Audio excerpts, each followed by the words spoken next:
Good afternoon everyone, welcome to Genro Tales. இன்றைக்கி நம்ம பார்க்க போகிற ஸ்டோரி என்னன்னு பார்த்தீங்கன்னா, ஏளனம் வேண்டாம். இன்று ஏளனமாக தோன்றுவது நாளை உயரத்தின் அடையாளமாக மாறலாம்.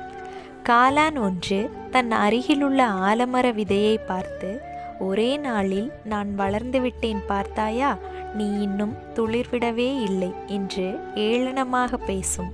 அடுத்தடுத்த நாட்களில் அந்த ஆலமர விதை மெல்ல துளிர்விட்டு செடியாகி காலப்போக்கில் மாபெரும் விருட்சமாக படர்ந்து விரிந்து நிற்கும். ஏளனம் பேசிய காளான் இருந்த இடம் தெரியாமல் எங்கோ மறைந்து போயிருக்கும். ஒவ்வொருவருக்குள்ளும் ஒரு திறமை உண்டு. காலம் வரும்போது பிரகாசிப்பது நிச்சயம். பொறுமை, நம்பிக்கை, முயற்சி அவசியம். எவரையும் ஏளனமாக பார்க்காதீர்கள். காலம் அனைவருக்கும் சமம், முடிவு மட்டும் வேறு. Let's think about it.